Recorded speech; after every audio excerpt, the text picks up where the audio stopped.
Hi everyone, it's Alan Explorer from Wee Critters here. I'm delighted to welcome you back to today's video.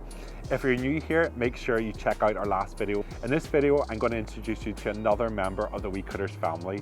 We're going to learn about this Wee Critters' native cousins, and we're also going to discover the species that live in our own wee country. So, what is a bird? Birds are a really amazing group of animals. They are warm-blooded, they all lay eggs. Their bodies are covered in feathers that help them keep warm but also help them fly. But not all birds can fly. Birds like ostriches and kiwis and kakapos can't.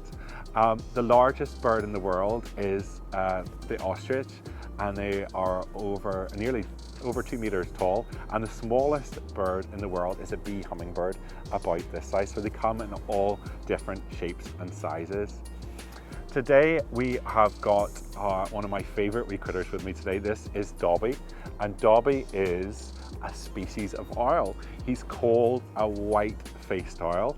Funny enough, he's an owl and he's got a white face, so that's why he's called a white-faced owl. These guys come from Africa, and he is fully grown, so he won't get any bigger than this. There's about 200 species of owls in the world. The smallest one being an elf owl, which is about this size, about half the size of Dobby. And the largest owl in the world, from my glove to about here, nearly a meter in size, would be a Bolkenstein fish owl. So they come in lots of different shapes and sizes. Now, when we think about owls, lots of people always think about them being nocturnal. So that means that they sleep during the day and they come out during the night. But that's not actually true. Owls can be awake and active at different times of the day. And there's a really easy way to tell. You can look at the color of their eyes. If an owl has dark black eyes, like the barn owl that's native to our wee country, they are nocturnal. They come out and they hunt at night time. If they've got yellow eyes, just like Harry Potter's snowy owl, it comes from the northern hemisphere, okay? And there's only light for it's light for about 20 hours a day.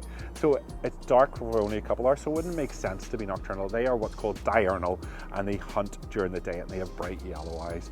And Dobby here, you can see he has got beautiful piercing orange eyes. And he's a big fancy word, little explorers. It's called crepuscular, and that actually means he's active in the mornings and the evenings. So he sleeps during the day and he sleeps during the night, and he's active in the mornings and evenings. Now, owls obviously have really, really big eyes in their head. They can't move their eyes like we can. So if we're staring at the head and look to the side, okay guys, these guys can't do that. So you can see Dobby here is moving his head around a lot.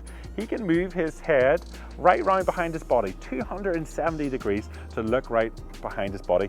We have in our neck 7 bones, 7 vertebrae, but an owl has 14. So that means he can bend his neck right around to make sure he doesn't have to move his body to see his prey. Now guys, owls also have really good sense of hearing.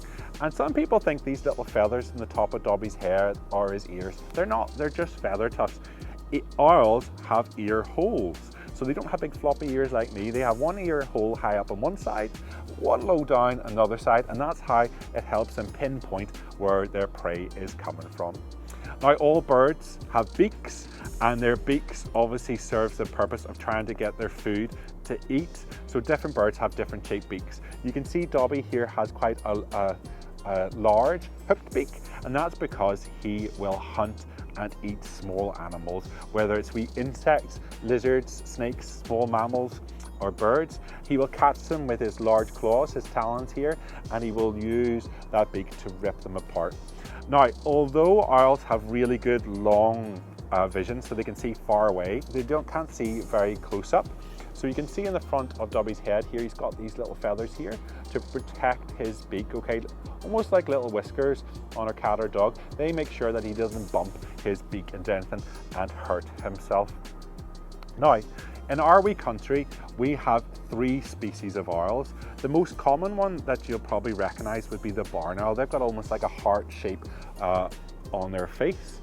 And Then we also have the long-eared owl, which is the most common species that we find in our wee country. And then we have the short-eared owl, which only comes to our country in the winter time from other parts of Europe.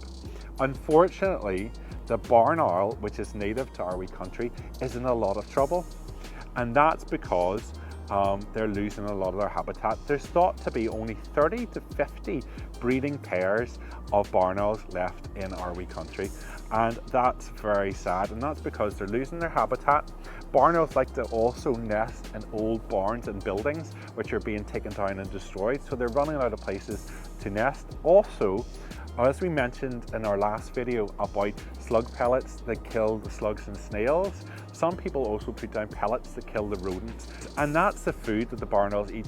So if they eat that, they also get sick as well from that, and they're not able to have their own young. So it's so important, guys, that we try not to use these pellets to kill the rats and mice in our garden, because we want to protect these endangered animals like our barn owls. So today's story, Little Explorers, is called A Bit Lost by Chris Houghton. Bum, bum, bum. Are you okay? Asked Squirrel. I'm lost, said Little Owl. Where's my mummy? Don't worry, little friend. I'll find your mummy. What does she look like? My mummy is very big, like this, said Little Owl. Yes, yes, I know, said Squirrel. Follow me. Here she is. Here's your mummy. No, no, said Little Owl. That's not my mummy. My mummy has pointy ears, like this. Yes, yes, I know, said Squirrel. Follow me. Here she is. Here's your mummy. No, no, said Little Owl. That's not my mummy. My mummy has big eyes like this. Yes, yes, I know, said Squirrel. Follow me. Here she is. Here's your mummy. No, said Little Owl. That's not my mummy either. Wait a minute, said Frog. I know your mummy. Follow me. Your mummy's looking everywhere for you. Is this your mummy? Yes, yes, here she is. Here's my mummy. Oh, thank you, said Mummy Owl. Why don't you come up to our nest for some biscuits? Yes, please, said Squirrel. Biscuits are my favorite thing. I hope you enjoyed that little story, Little Explorers, about the little lost owl. Our wee country's birds, in addition to the wonderful owl species that we share our home with, is home to lots of brilliant bird species, from seabirds to birds of prey to little feathered friends who visit our own gardens and outdoor spaces. I've been extremely lucky to travel to some amazing places around the world and meet some amazing and see some amazing bird species. But until recently, I had never been able to see a wild species of red kite, a type of bird of prey from our own wee country. I was actually in my mum and dad's garden the other day, and they live in the countryside in a house that I grew up in, and all of a sudden I spotted a bird of prey in the field beside the house, and as it circled overhead, I noticed that it was a red kite. That goes to show that after all this time, you can always surprise yourself and see new species of birds, whether it's in an outdoor space or in your garden as well. In our wee country, we have lots of amazing little bird species, and if you look out in your garden or a local park or any outdoor space, you can go bird watching and find some of these species. If you download our bird watching sheet, you can have a look at the species we've got on it and see if you can spot some of the species, whether it's a robin, a blue tit, a crow, a magpie, a wood pigeon. It's really cool to see what different animals you can find out in our own outdoor spaces. Now, unfortunately, guys, when it gets to the winter time, a lot of our birds start to get hungry. There's not as much food around for them to eat, and so we can actually help birds. We can help birds in our local gardens by feeding them. Now, you can get special bird seed at pet shops and stuff like that. please don't feed birds such as ducks and garden birds bread, because believe it or not, it's actually really bad for them and can make them sick. It fills up their bellies but doesn't give them any nutrients or anything good for them. So make sure you feed them some proper food. And there's lots of cool places we can go to spot some really cool wild birds in our own wee country. You can go to Rathlin Island over by Ferry to see the wild puffins, or Oxford Island to see the amazing waterfowl, or even go to a local conservation centre such as Castle Espy, where you can see lots of exotic wildfowl and ducks. I hope you've enjoyed learning about Dobby the white-faced owl, owls in our countries, and learned a little bit about how we can help birds in our own wee country. Until the next video, take care for now.